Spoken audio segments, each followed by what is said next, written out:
खेड बाजार समितीच्या चाकण येथील महात्मा फुले मार्केटमध्ये शनिवारी 2 ऑगस्ट 2025 रोजी तरकारी मालाची आवक आणि भाव काय होते जाणून घेऊयात। खेड कृषी उत्पन्न बाजार समिती उपबाजार महात्मा फुले मार्केट यार्ड या ठिकाणी फळभाज्या त्याचप्रमाणे पालेभाज्या यांची आवक ही मोठ्या प्रमाणात झालेली आहे, परंतु भाव हे गडगडलेलेच आहे।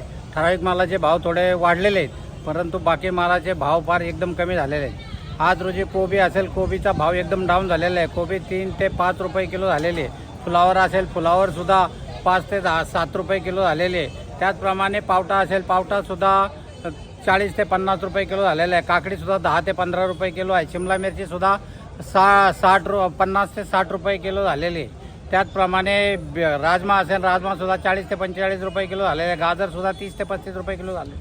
वालवरचे भाव वाढलेले आहेत।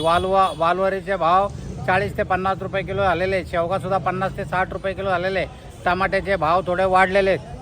टमाटे 40 ते 45 रुपये किलो झालेले आहे। दोडकासुद्धा 30 ते 35 रुपये किलो झालेला आहे। त्याचप्रमाणे भेंडी असेल, भेंडी 40 ते 45 रुपये किलो झालेले।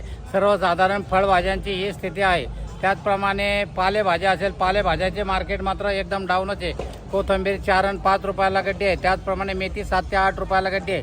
त्याचप्रमाणे पालक असेल, पालक 4 ते 5 रुपयाला गड्डी आहे। त्याचप्रमाणे शापूसुद्धा 4 ते 5 रुपयाला गड्डी आहे। सर्वसाधारण बाजारामध्ये अशी स्थिती आहे।